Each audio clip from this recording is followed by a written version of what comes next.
अस्सलाम वालेकुम दोस्तों, मैं आपको परफेक्ट वेब सॉल्यूशंस की तरफ से कोडिग्नाइटर 4 की इस वीडियो ट्यूटोरियल सीरीज़ के पार्ट 7 में खुशामदीद कहता हूं।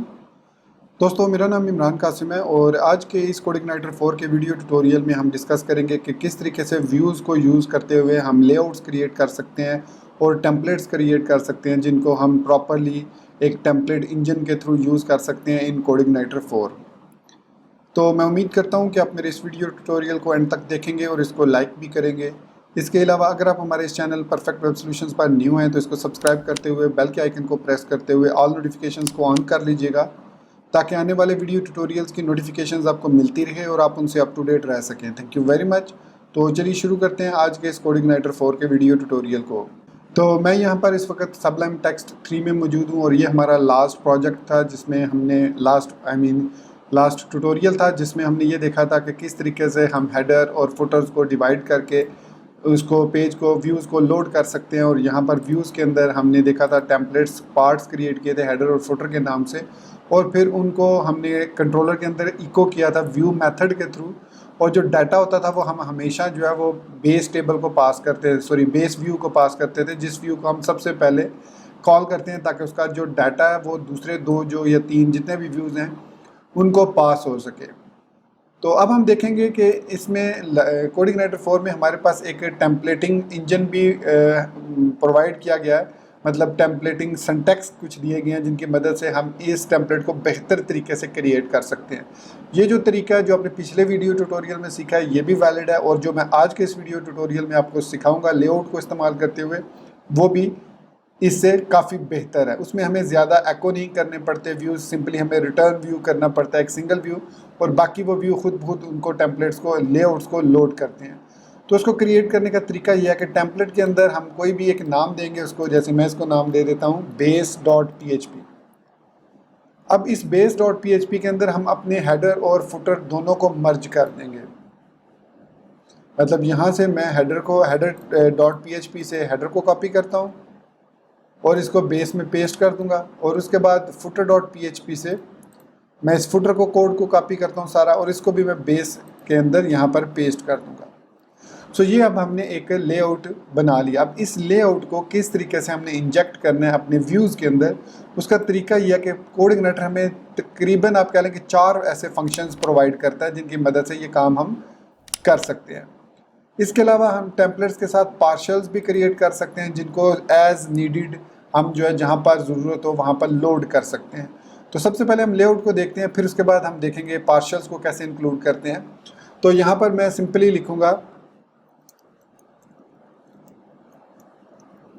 दिस, और इसके बाद हम यहाँ पर रेंडर सेक्शन का मेथड कॉल करेंगे। रेंडर सेक्शन का मेथड हमारे पास एक पैरामीटर लेता है जो कि नाम होता है कि इस सेक्शन का नाम क्या है। तो मैं इसका नाम दे देता हूँ कंटेंट। तो ये अब हमारे पास एक लेआउट क्रिएट हो गया। अब इस लेआउट को हम अपने व्यूज़ के अंदर यूज़ कर सकते हैं, जैसे about.php। सबसे पहले मैं कंट्रोलर में आता हूँ, पेज कंट्रोलर में, और यहाँ से मैं सिर्फ डाटा जो है वो अबाउट को पास कर रहा हूँ। मैं यहाँ से कट कर रहा हूँ डाटा और यहाँ पर अबाउट में पेस्ट कर रहा हूँ, और यहाँ से मैं इस हेडर और फुटर को दोनों को निकाल रहा हूँ, आप देख सकते हैं। तो सिर्फ मुझे डाटा चाहिए, मुझे हेडर एंड फुटर नहीं चाहिए यहाँ पर, क्योंकि अब हम वो टेम्पलेट इंजन के थ्रू कॉल करेंगे। तो यहाँ पर मैंने डाटा लिख दिया सिंपली, और उसके बाद मैं यहाँ पर आऊँगा about.php में, और यहाँ पर सबसे पहले हमें लिखना होगा, एको करना होगा दिस एक्सटेंड, और यहाँ पर हम नाम देंगे उस टेम्पलेट का। तो ये जो टेम्पलेट हमने क्रिएट किया है ये हमने टेम्पलेट्स के फोल्डर में क्रिएट किया है, तो मैं लिखूँगा टेम्पलेट/बेस। सिंपली मुझे इतना लिखना है, तो ये ऑटोमेटिकली करंट फोल्डर में से जो व्यूज़ का फोल्डर है उसमें से टेम्पलेट्स के फोल्डर में जाएगा, और वहाँ से बेस वाली .php फाइल को ऑटोमेटिकली लोड कर लेगा। उसके बाद ये जो कंटेंट है, इस कंटेंट को हमने मस्ट रैप करना होता है इस पैरामीटर के अंदर। तो इसमें हम लिखते हैं दिस सेक्शन, और अब इस सेक्शन में हम वो नाम देंगे जो हमने base.php के अंदर यहाँ पर रखा है। तो यहाँ पर हमने कंटेंट रखा है, तो सेम यही नाम हम यहाँ पर कंटेंट दे देंगे, और उसके बाद यहाँ पर कर देंगे दिस एंड सेक्शन। तो इस तरीके से हम जो है वो टेम्पलेट क्रिएट कर सकते हैं। तो ये अब वेलकम नेम यहाँ पर हम कॉल कर रहे हैं। इसके अलावा अगर आप देखें तो हमारे जो base.php के अंदर है उसमें यहाँ पर भी टाइटल को हम कॉल कर रहे हैं। इसके बाद हम यहाँ पर अब अबाउट के अंदर आ चुके हैं, तो इसके अंदर अब हमें यहाँ पर दिस डॉट कंटेंट की बजाय लिखना पड़ेगा दिस सेक्शन टाइटल, और इसके बाद इसको क्लोज करना होगा दिस सेक्शन एंड सेक्शन। और अब हम इस एंड सेक्शन के अंदर सिंपली एको कर देंगे टाइटल को। अब हमने यहाँ पर टाइटल को एको कर दिया और इस सेक्शन को क्लोज कर दिया। इसके बाद जो हमारे पास base.php है उसके अंदर जहाँ पर हम टाइटल को डिस्प्ले करवाना चाह रहे हैं वहाँ पर हम लिखेंगे दिस रेंडर सेक्शन, और अब यहाँ पर हम वही नाम देंगे जो टाइटल में हमने दिया था, मतलब टाइटल को डिस्प्ले करने के लिए about.php के अंदर दिया था। तो यहाँ पर अब मैं इसको सारे को कॉपी करता हूँ और सेम इसी को मैं कॉन्टैक्ट वाले में भी पेस्ट कर देता हूँ और यहाँ पर लिख दूंगा कॉन्टैक्ट अस वाया, और यहाँ पर मैं ईमेल लिख दूंगा। बाकी हमारा पैटर्न जो है वो सेम रहेगा। तो इस तरीके से अब मैं इस पेज को जब लोड करूँगा, मतलब जब मैं ब्राउज़र में लोड करूँगा यहाँ पर दोबारा से, तो हमारा होम पेज ठीक है। अब यहाँ पर हम अबाउट में जाएंगे तो ये लीजिए वेलकम टू इमरान कासिम लिखा हुआ आ गया और यहाँ पर ऊपर देखें अबाउट अस भी लिखा हुआ नज़र आ रहा है। इसी तरीके से जब मैं कॉन्टैक्ट पर जाऊँगा तो अब यहाँ पर कॉन्टैक्ट अस लिखा हुआ आ रहा है और यहाँ पर हमारे पास admin.admin@admin.com भी लिखा हुआ आ रहा है। मतलब ये जो हमारा टेम्पलेटिंग इंजन है अब ये प्रॉपरली काम कर रहा है और इस तरीके से हम आसानी से लेआउट्स क्रिएट कर सकते हैं और उन लेआउट्स के जहाँ पर हमें जिस टेम्पलेट की ज़रूरत पड़े, फॉर एग्जांपल ये बेस टेम्पलेट है, हम इसके बाद साइड बार टेम्पलेट क्रिएट कर सकते हैं, 1 कॉलम टेम्पलेट क्रिएट कर सकते हैं, 2 कॉलम टेम्पलेट्स क्रिएट कर सकते हैं, ब्लॉक का टेम्पलेट क्रिएट कर सकते हैं और फिर जहाँ पर उस टेम्पलेट की ज़रूरत हो सिंपली हमने उसको एक्सटेंड करना है और फिर हम उसकी फंक्शनैलिटी को अपने कोड के अंदर यूज़ कर सकते हैं। और यहाँ पर मैंने टाइटल को अब अगर देखें तो मैंने इसको H1 के अंदर रैप किया, तो ये H1 जो है ऑटोमेटिकली इंजेक्ट हो जाएगा base.php के अंदर इस कंटेंट के अंदर। अगर मैं यहाँ पर H1 दे देता हूँ यहाँ पर भी, तो आप देखेंगे कि 2 दफ़ा H1 लिखा हुआ आ जाएगा। तो इसलिए जब आपने लेआउट क्रिएट करना है तो ध्यान रखना है कि आप 2 दफ़ा, अब यहाँ पर अब मैं इंस्पेक्ट एलिमेंट कर रहा हूँ तो आप देखेंगे कि यहाँ पर 2 H1 आ जाएंगे, एक H1 के अंदर दूसरा H1 होगा। तो ये चीज़ आपने अवॉइड करनी है, इसको आपने रिपीट नहीं करना, मेक श्योर करना है।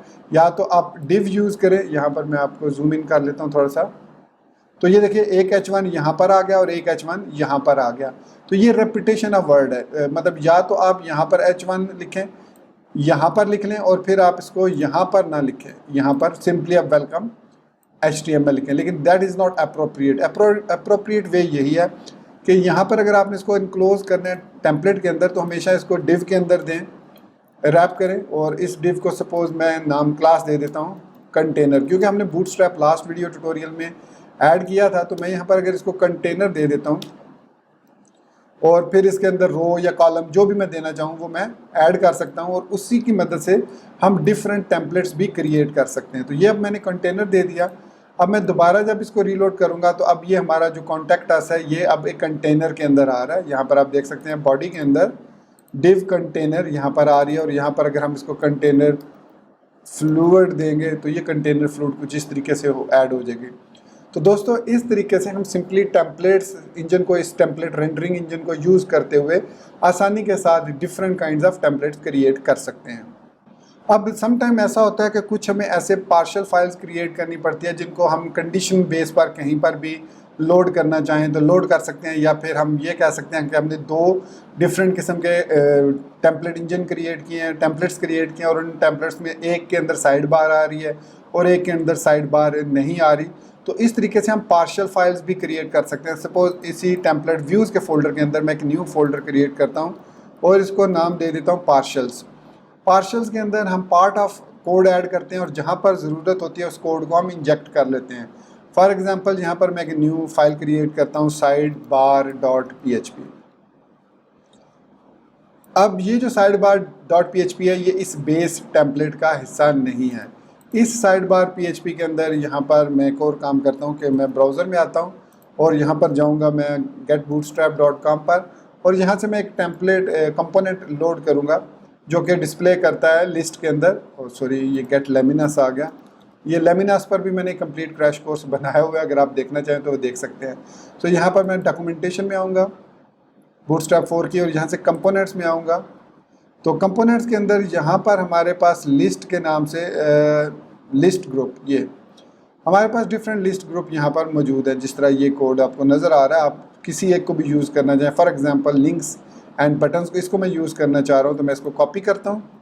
कॉपी करने के बाद वापस सबलाइम टेक्स्ट 3 में आऊँगा और यहाँ पर मैं इसको पेस्ट कर देता हूँ। अब ये जितना हम काम कर रहे हैं ये स्टैटिक काम है, इसमें कोई डाटाबेस से रिकॉर्ड नहीं आ रहा। तो हम आगे चल के देखेंगे कैसे हम इनको पॉपुलेट कर सकते हैं dynamically using database as well. तो उसके बाद अब मुझे इस टेम्पलेट को यूज़ करना है, कहीं पर भी डिस्प्ले करना है। तो इसका एक तरीका तो ये है कि अब मैं इसको बेस में इंक्लूड करूँ, लेकिन बेस में मैं इसको इंक्लूड नहीं करना चाह रहा। मैं इसके लिए जो मेथड यूज़ करूँगा वो ये है कि यहाँ पर हम इसको रैप करेंगे रो के अंदर, div class is equal to row, और इसके बाद हम यहाँ पर सिंपली जो रेंडर कंटेंट का सेक्शन है, अब मैं सिर्फ अबाउट वाले सेक्शन में साइड बार लगाना चाह रहा हूँ। तो वेलकम नेम एक साइड पे लिखा हुआ नजर आए और एक साइड पर क्या लिखा हुआ नजर आए, वो साइड बार। तो मैं यहाँ पर अब div class is equal to col md, मैं इसको दे देता हूँ 8 और इसको सेव कर देते हैं इस तरीके से। उसके बाद मैं लिखता हूँ div class is equal to col md 4, जो रिमेनिंग 4 है, और उसके बाद मैं इसको यहाँ पर क्लोज कर देता हूँ। और यहाँ पर अब मैं लिखूँगा दिस इंक्लूड, और यहाँ पर अब मैं नॉट इन टेम्पलेट पार्शल्स स्लैश, और इसमें जो भी मैंने नाम दिया था साइड बार, और इसको मैं इंक्लूड कर लूँगा। सो सिंपली इस तरीके से हम दिस इंक्लूड लिखेंगे, हमें इंक्लूड या रिक्वायर वंस लिखने की ज़रूरत नहीं है। अब मैं वापस ब्राउज़र में आता हूँ और मैं वापस अपनी साइट ओपन करूँगा अबाउट सेक्शन को। तो अब आप देख सकते हैं कि अबाउट सेक्शन में लेफ्ट साइड पर हमारे पास ये डाटा आ रहा है और राइट साइड पर साइड बार आ रही है।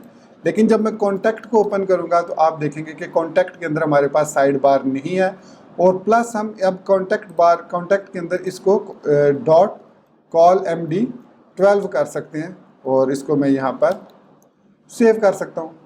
तो इस तरीके से अब ये हमारे पास 12 कॉलम है, जबकि जो हमारे पास अबाउट सेक्शन है वो हमारे पास 8 कॉलम मेन है और साइड बार के साथ है। तो इस तरीके से हम डिफरेंट किस्म के कंपोनेंट्स क्रिएट कर सकते हैं, पार्शल्स क्रिएट कर सकते हैं। साइड बार लेफ़्ट आप ऐड कर लें, साइड बार राइट ऐड कर लें, तो जिसको आपने राइट पर ऐड करना है राइट पर। फॉर एग्जांपल ये हमारे पास, मैं इसको रीनेम कर रहा हूँ साइड बार लेफ़्ट कह रहा हूँ।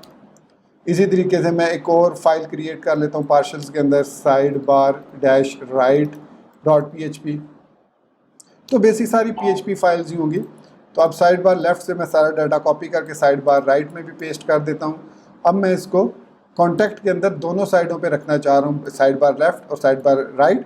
तो मैं 6 कॉलम्स दे देता हूँ मेन को, और 3 कॉलम दे देता हूँ मैं कॉल md 3, इसको दे देता हूँ, और ये हमारे पास होगी left side bar. So it means हम यहाँ पे लिखेंगे दिस इंक्लूड पार्शल्स स्लैश, और मैंने क्या नाम रखा था, साइड बार लेफ़्ट, इसको ऐड करेंगे। और फिर इसी तरीके से इस कॉल md 3 को हम कॉल md 6 के बाद दोबारा से ऐड करेंगे, और यहाँ पर मैं इसको साइड बार राइट दे देता हूँ, सेव करेंगे। और अबाउट के अंदर यहाँ पर अब मैंने साइड बार राइट सिर्फ यूज़ करनी है, तो जो भी कंटेंट होगा साइड बार राइट का वो यहाँ पर आ जाएगा। तो इसको मैं कह देता हूँ साइड बार लेफ़्ट, और इसको मैं कह देता हूँ साइड बार राइट।